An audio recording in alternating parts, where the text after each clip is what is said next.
नमस्कार दोस्तों, आपका हमारे YouTube चैनल कैरियर कोच पे स्वागत है। दोस्तों, अभी तक हम लोगों ने आधुनिक भारत के इतिहास के तहत 120 महत्वपूर्ण सवालों को हल कर लिया है। तो मैं उम्मीद करता हूं आपने इन सभी सवालों को हल कर लिया होगा। इस सेशन में हम लोग अगले 20 महत्वपूर्ण सवालों को हल करेंगे। दोस्तों, यह जो सवाल है वह किसी भी प्रतियोगी परीक्षाओं के लिए अत्यधिक महत्वपूर्ण है, क्योंकि इसमें जो भी सवालों का संग्रह है वह किसी न किसी प्रतियोगी परीक्षाओं में आया हुआ है।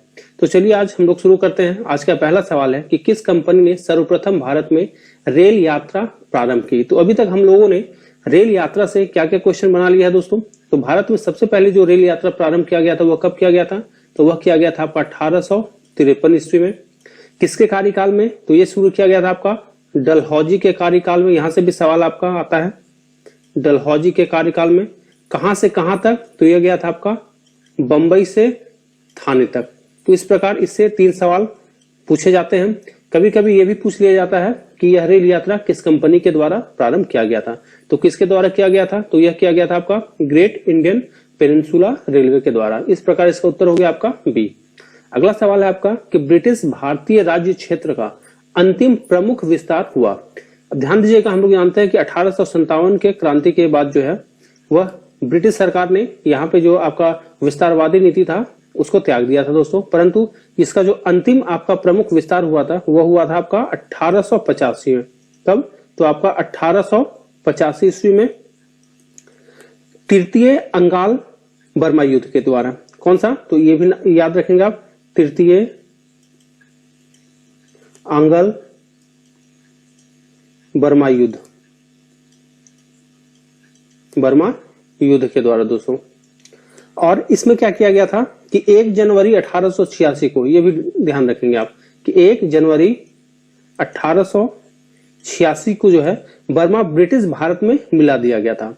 तो इस प्रकार जो अंतिम प्रमुख विस्तार हुआ था वह कब हुआ था? 1885 और 1 जनवरी 1886 को मिला दिया गया था। तो उस समय अगर हम बात करें कि यहाँ का जो आपका वाइसराय जो थे, चूंकि 1857 के बाद तो यहाँ वाइसराय का पद था, गवर्नर जनरल का तो पद को समाप्त कर दिया गया था। तो उस समय जो उस वाइसराय थे दोस्तों वह कौन थे? तो उस समय थे आपका लॉर्ड डफरिन। इस प्रकार इसका उत्तर क्या हो जाएगा? तो इसका उत्तर हो जाएगा आपका ए, लॉर्ड डफरिन के समय। अगला सवाल है आपका कि पब्लिक वर्क्स डिपार्टमेंट यानी PWD को 1845 से 55 के दौरान स्वरूप देने वाले कौन थे? तो दोस्तों पब्लिक वर्क डिपार्टमेंट, जिससे अभी हम लोग CPWD के नाम से जानते हैं। क्या? तो CPWD इसका फुल फॉर्म क्या है? इसका फुल फॉर्म है सेंट्रल पब्लिक वर्क्स डिपार्टमेंट। तो ये जो आपका PWD या CPWD है, इसको सबसे पहले किसने स्टार्ट किया था? तो ये स्टार्ट किया गया था दोस्तों 1854 में। कब? तो 1854 में। और हम लोग जानते हैं कि 1854 में जो है उस समय यहाँ के आपका गवर्नर जनरल कौन थे? तो उस समय थे गवर्नर जनरल आपके लॉर्ड डलहौजी। तो इस प्रकार इसका उत्तर हो गया आपका ए, लॉर्ड डलहौजी।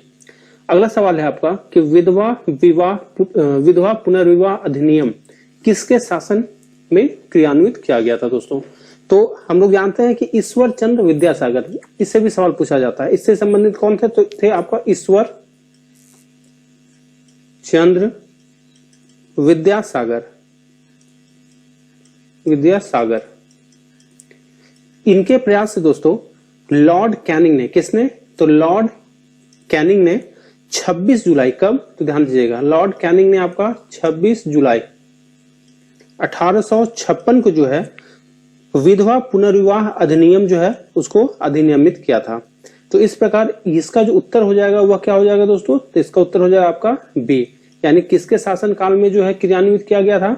तो आपका लॉर्ड कैनिंग के कार्यकाल में। कब? तो 1856 ईस्वी में। किसके प्रयास से? तो आपका ईश्वर चंद्र विद्यासागर के प्रयास से। तो इस प्रकार इसका उत्तर क्या हो गया? इसका उत्तर हो गया आपका बी। अगला सवाल है आपका कि 1 नवंबर 1858 को महारानी विक्टोरिया का घोषणा पत्र इलाहाबाद में पढ़कर सुनाया गया था। तो हम लोग जानते हैं कि 1857 के क्रांति के बाद दोस्तों जो सबसे महत्वपूर्ण घटना थी वह था आपका महारानी विक्टोरिया का घोषणा पत्र। तो तो इसे जो है किसके द्वारा सुनाया गया था? तो इसे इलाहाबाद में किसके द्वारा? तो ये थे आपके लॉर्ड कैनिंग, यानी उस समय लॉर्ड कैनिंग जो थे उन्हें भारत का प्रथम वायसराय भी घोषित कर दिया गया था। तो इस प्रकार इसका उत्तर क्या हो जाएगा? इसका उत्तर हो गया आपका बी, लॉर्ड कैनिंग। अगला सवाल है कि निम्नलिखित में से कौन एक भारत का प्रथम वायसराय था? तो अभी हम लोगों ने देखा था कि 1857 के क्रांति के पहले भारत में गवर्नर जनरल हुआ करता था, और 1857 की क्रांति के बाद जब आपका 1 नवंबर 1858 का महारानी का विक्टोरिया का घोषणा पत्र इलाहाबाद में जब पढ़कर सुनाया गया था, तो उसके बाद क्या हो गया था दोस्तों? उसके बाद हो गया था आपका यहाँ पे गवर्नर जनरल के पद को समाप्त करके यहाँ पे वायसराय का पद का सृजन कर दिया गया था। तो इस प्रकार यहाँ उस समय जो सबसे पहले जो आपके बने कौन वायसराय, वह कौन थे? तो वह बन गए आपके लॉर्ड कैनिंग। और एक सवाल यहाँ से यह भी बन सकता है कि आपका जो भारत का अंतिम गवर्नर जनरल कौन है? तो अंतिम गवर्नर जनरल कौन रहे होंगे? तो ये हो जाएंगे आपके लॉर्ड कैनिंग। इस प्रकार लॉर्ड कैनिंग आपके अंतिम गवर्नर जनरल भी हो गए और प्रथम वायसराय भी। तो इस प्रकार इसका उत्तर क्या हो गया? इसका उत्तर हो गया आपका सी।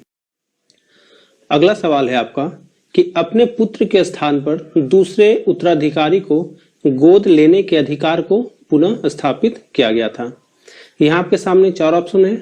पहला है 1858 के भारत सरकार अधिनियम ने, दूसरा है लॉर्ड कैनिंग ने, तीसरा है आपका 1860 में सनद के जरिए किए जाने से, और चौथा है 1858 की समांगी की घोषणा से।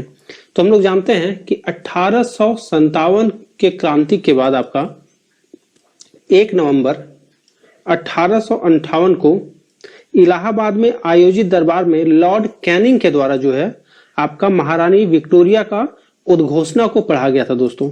और उसी उद्घोषणा के तहत जो है आपका कंपनी का शासन को समाप्त करके भारत का शासन जो है वो सीधे ब्रिटिश क्राउन, किसको? तो ब्रिटिश क्राउन के अधीन कर दिया गया था। और उसी के तहत जो है यहाँ पे मतलब भारत में जो है कि अपने पुत्र के स्थान पर कोई भी जो है वो दूसरे उत्तराधिकारी को जो है गोद ले सकता था। तो वो किसके तहत हो जाएगा? तो ये हो जाएगा आपका जब उद्घोषणा हुआ था, यानी जब 1858 में जब महारानी विक्टोरिया को समांगी घोषित किया गया था, उस समय से ही जो है आपका पुत्र के स्थान पर जो है वह दूसरे किसी उत्तराधिकारी को गोद ले सकते थे। तो इस प्रकार इसका उत्तर आपका क्या हो जाएगा? डी। अगला सवाल है आपका कि महारानी विक्टोरिया को भारत के समांगी नियुक्त किया गया था। तो अभी हम लोगों ने देखा था कब किया गया था आपका? तो किया गया था 1858 ईस्वी में। अगला सवाल है आपका कि निम्नलिखित में से किस गवर्नर जनरल ने भारत में दास प्रथा को समाप्त किया था? तो किसने किया था आपका दास प्रथा को समाप्त दोस्तों? तो दास प्रथा को जो है वह समाप्त किए थे किसने? तो किए थे आपके लॉर्ड एलन बरो ने। और ये कब किया? इनका कार्यकाल कब से कब था? तो इनका जो कार्यकाल था यह था आपका 1842 से लेकर आपका 44 तक। इस प्रकार इसका उत्तर क्या हो गया? इसका उत्तर हो गया बी। और ये सवाल हमेशा पूछा जाता है, तो आप याद रखेंगे क्या? तो यहाँ दास प्रथा किससे संबंधित है? तो यह है आपका लॉर्ड एलन बरो से दोस्तों। अगला सवाल है आपका कि निम्न युग में से कौन सा एक सही सुमेलित है? यहाँ पता करना है आपको कि यहाँ सुमेलित मतलब कौन सा जो है यहाँ सही सुमेलित है। पहला है आपका लॉर्ड कॉर्नवालिस, अस्थाई बंदोबस्त। तो हम लोग जानते हैं कि लॉर्ड कॉर्नवालिस ने जो है वह 1793 में, कब? तो 1793 में अस्थाई बंदोबस्त लागू किया था। अगला है आपका लॉर्ड वेलेजली चतुराईपूर्ण निष्क्रियता। तो हम लोग जानते हैं कि जो आपका चतुराईपूर्ण निष्क्रियता है वह किससे संबंधित है? तो यह है आपका संबंधित है जॉन लॉरेंस से। ये आप याद रखिएगा, किससे? तो जॉन लॉरेंस से। अगला है आपका लॉर्ड डलहौजी, सहायक संधि। तो हम लोग जानते हैं कि दोस्तों ये जो सहायक संधि है वह किससे है आपका? तो ये जो सहायक संधि था ये है आपका लॉर्ड वेलेजली से संबंधित। अगला था आपका भारतीय राष्ट्रीय कांग्रेस की स्थापना। तो हम लोगों को पता है कि भारतीय राष्ट्रीय कांग्रेस की जो स्थापना किए थे वह किसके कार्यकाल में हुआ था? तो ये हुआ था आपका डफरिन के कार्यकाल में। किसके? तो डफरिन के कार्यकाल में। इस प्रकार इसका उत्तर क्या हो जाएगा? आपका उत्तर हो जाएगा आपका ए। अगला सवाल है आपका कि निम्नांकित में से किसका सुमेल नहीं है। देखिए वहां आपको पता करना था पिछले वाले क्वेश्चन में कि कौन सा सुमेलित है, यहाँ पता करना है आपका कौन सा सुमेल नहीं है। ये नहीं वाला जो कथन होता है इसे आप ध्यान से पढ़ेंगे। तो पहला है आपका लॉर्ड कॉर्नवालिस अस्थाई बंदोबस्त। अभी हम लोगों ने तुरंत देखा था कि ये जो आपका लॉर्ड कॉर्नवालिस जो है वो अस्थाई बंदोबस्त से है, यानी ये तो सुमेलित है आपका। और ये कब थे, तो 1793 ईस्वी में। दूसरा था आपका लॉर्ड वेलेजली सहायक संधि। अभी हम लोग तुरंत देखा था कि ये भी आपका सुमेलित है, लॉर्ड वेलेजली जो है सहायक संधि से थे। तीसरा है आपका लॉर्ड डलहौजी व्यपगत, इसे ही हम लोग को ये कहते हैं हड़प नीति, यानी व्यपगत का सिद्धांत, यानी ये भी दोस्तों ये सुमेलित है। चौथा है आपका लॉर्ड कैनिंग उच्चतम, या इसी को हम लोग कहते हैं आपका चतुराईपूर्ण निष्क्रियता। और इससे कौन संबंधित था, तो इससे संबंधित था आपका जॉन लॉरेंस। अभी हम लोगों ने तुरंत देखा था कौन, तो जॉन लॉरेंस। तो इस प्रकार इसका जो उत्तर हो जाएगा दोस्तों वो हो जाएगा डी, चूंकि इससे क्या पूछा गया था कि कौन सा सुमेल नहीं है। अगला सवाल है आपका कि अस्थाई बंदोबस्त किसके शासनकाल में लागू किया गया था। तो अभी हम लोगों ने तुरंत देखा था कि अस्थाई बंदोबस्त जो है वो कब लागू किया गया था, तो ये लागू किया था 1793 ईस्वी में। और उस समय किनका कार्यकाल चल रहा था, तो ये थे आपके लॉर्ड कॉर्नवालिस। तो इस प्रकार इसका उत्तर हो जाएगा आपका बी। अगला सवाल है आपका कि निम्नांकित में से सही सुमेलित नहीं है। ध्यान दीजिएगा, यहां फिर से आपसे सवाल किया गया है कौन सा सुमेलित नहीं है। पहला है आपका लॉर्ड कॉर्नवालिस। देखिए अस्थाई बंदोबस्त कब, तो 1793 में, यानी अब तो ये याद हो गया होगा, ये आप कभी नहीं भूलिएगा। दूसरा है आपका लॉर्ड वेलेजली सहायक संधि, ये भी आपको याद हो गया दोस्तों, ये भी आप कभी नहीं भूलेंगे। तीसरा है आपका लॉर्ड हेस्टिंग द्वितीय अंगाल मराठा युद्ध। चौथा है आपका लॉर्ड विलियम बेंटिक 1829 का 17वां रेगुलेशन। तो देखिए दोस्तों ये जो आपका द्वितीय अंगाल मराठा युद्ध जो हुआ था ये कब से कब तक चला था, तो ये चला था आपका 1803 से लेकर 1805 ईस्वी तक। और उस समय किसका कार्यकाल चल रहा था, तो उस समय कार्यकाल चल रहा था आपका लॉर्ड कॉर्नवालिस का, यानी इस समय कौन थे, तो लॉर्ड कॉर्नवालिस। तो इस प्रकार यह जो होगा वह सुमेलित नहीं होगा दोस्तों। अगला सवाल है आपका कि पेशवाई को कब समाप्त किया गया था दोस्तों। तो देखिए पेशवाई को जो है वह तृतीय आंग्ल मराठा युद्ध के बाद किया गया था। कब, तो तृतीय आंग्ल मराठा युद्ध, मराठा युद्ध कब हुआ था ये, तो ये हुआ था आपका 1817 से लेकर 1818 में, यानी यहाँ ऑप्शन आपके पास क्या है, तो 1818 में। कब, तृतीय आंग्ल मराठा युद्ध के बाद जो है पेशवाई को समाप्त कर दिया गया था। और किसके कार्यकाल में, तो ये भी आप याद रखेंगे, लॉर्ड हेस्टिंग। किसके कार्यकाल में, लॉर्ड हेस्टिंग, लॉर्ड हेस्टिंग के कार्यकाल में। अगला सवाल है आपका कि निम्नलिखित में से किसने राजपूताना की देशी रियासतों के साथ वर्ष 1817 से 1818 की अधीनस्थ संधि की बातचीत की थी। तो देखिए दोस्तों ये जो राजपूताना के साथ जो संधि हुआ था वो संधि करने के लिए जो है किसे नियुक्त किया गया था, तो नियुक्त किया गया था आपका चार्ल्स मेटकॉफ को। और दोस्तों ये किसके द्वारा किया गया था, तो ये हेस्टिंग के ही द्वारा जो है इन्हें नियुक्त किया गया था। तो इस प्रकार इसका उत्तर क्या होगा आपका, तो इसका उत्तर हो जाएगा आपका बी, चार्ल्स मेटकॉफ। अगला सवाल है आपका कि निम्न में से कौन सुमेलित नहीं है। तो देखिए पहला ऑप्शन है आपका लॉर्ड कॉर्नवालिस अस्थाई बंदोबस्त। अभी हम लोगों ने देखा है कब, तो 1793 में। दूसरा है आपका लॉर्ड वेलेजली सहायक संधि, ये भी हम लोगों ने देखा। ये भी है आपका सर जॉन सोर आंग्ल नेपाल युद्ध। तो देखिए आंग्ल नेपाल युद्ध से जो है वो सर जॉन सोर नहीं, आपका लॉर्ड हेस्टिंग, कौन, तो आपका लॉर्ड हेस्टिंग संबंधित है। तो इस प्रकार ये जो आपका कौन सा सुमेलित नहीं है, तो ये हो जाएगा आपका सी। और लॉर्ड हेस्टिंग जो है वही आपका तृतीय आंग्ल मराठा युद्ध से संबंधित है दोस्तों, जिसके बाद पेशवाई की जो है पेशवाई को समाप्त कर दिया गया था। तो इस प्रकार इसका उत्तर हो गया आपका सी। अगला सवाल है आपका कि निम्नलिखित में से कौन एक सही सुमेलित है। यहां आपसे पूछा गया है कौन सा सुमेलित है। पहला है आपका लॉर्ड एलनबरो, अवध का विलीनीकरण। दूसरा है आपका लॉर्ड डलहौजी, सिंध का विलीनीकरण। तीसरा है आपका लॉर्ड वेलेजली, चतुर्थ अंगाल मैसूर युद्ध। तो हम लोग जानते हैं कि आपका जब चतुर्थ अंगाल मैसूर युद्ध हुआ था उसी में आपका टीपू सुल्तान मारा गया था। वो किसके कार्यकाल में हुआ था? तो वो हुआ था आपका लॉर्ड वेलेजली के कार्यकाल में। इस प्रकार इसका उत्तर क्या हो जाएगा? सी। क्यों? क्योंकि इसमें पूछा गया है कौन सा सही सुमेलित है। अब देखिए आपका ये जो आपका अवध का विलीनीकरण है वह एलनबरो के कार्यकाल में नहीं, ये हुआ था आपका डलहौजी के कार्यकाल में। कौन? तो आपका डलहौजी के कार्यकाल में। आपका ये जो सिंध का विलीनीकरण हुआ था ये कब हुआ था दोस्तों? तो ये हुआ था आपका लॉर्ड एलनबरो के कार्यकाल में, यानी यहाँ हो गया आपका लॉर्ड एलनबरो। और ये जो आपका तृतीय आंग्ल मराठा युद्ध हुआ था ये भी हम लोगों ने देखा था, ये किसके कार्यकाल में हुआ था? तो ये हुआ था आपका हेस्टिंग के कार्यकाल में। कौन? तो हेस्टिंग के कार्यकाल में। तो इस प्रकार इसका उत्तर क्या हो गया था? सी।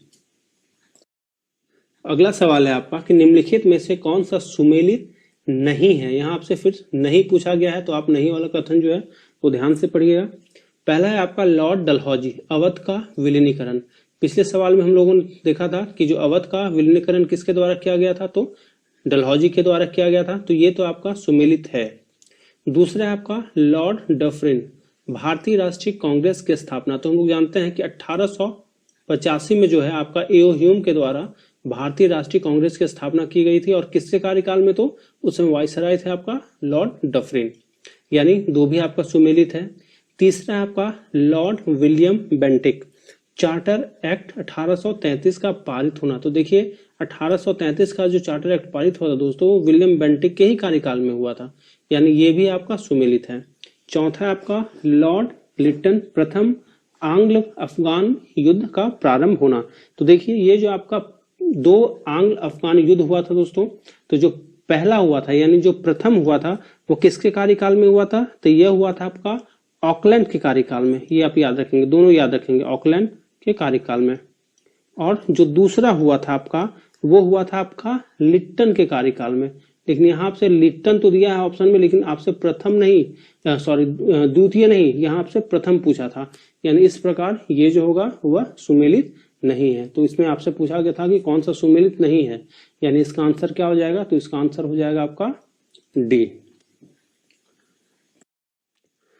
अगला सवाल है आपका कि निम्न में से कौन चतुराईपूर्ण निष्क्रियता की नीति के साथ जुड़ा हुआ है दोस्तों? तो देखिए यहाँ आपका जो चतुराईपूर्ण निष्क्रियता की नीति के साथ जुड़ा हुआ है वो है आपका सर जॉन लॉरेंस, यानी इसका उत्तर हो गया आपका डी। अगला है आपका कि भारत में अंग्रेजों के समय में प्रथम जनगणना हुई थी। तो किसके कार्यकाल में? डफरिन के कार्यकाल में, लिट्टन के कार्यकाल में, मेयो के कार्यकाल में या रिपन के कार्यकाल में दोस्तों? तो देखिए जो सबसे पहला जनगणना हुआ था वह हुआ था आपका लॉर्ड मेयो के कार्यकाल में। और ये कब हुआ था? तो ये हुआ था आपका 1872 में। लेकिन अगर आपसे पूछा जाएगा कि जो आपका जनगणना जो है वह कब से नियमित हुआ था और किसके कार्यकाल में हुआ था? तो जो नियमित हो गया था वह हुआ था आपका 1881 से जो है वह जनगणना नियमित हो गया था। और किसके कार्यकाल में? तो ये हुआ था आपका रिपन के कार्यकाल में। तो इस प्रकार इसका उत्तर हो जाएगा आपका सी। दोस्तों मैं उम्मीद करता हूं कि आपने ये जो 20 महत्वपूर्ण सवाल है उसको हल कर लिया होगा। यदि आपने नहीं किया है तो कृपया इसे कर लें। चलिए हम लोग मिलते हैं अगले सेशन में, तब तक के लिए धन्यवाद।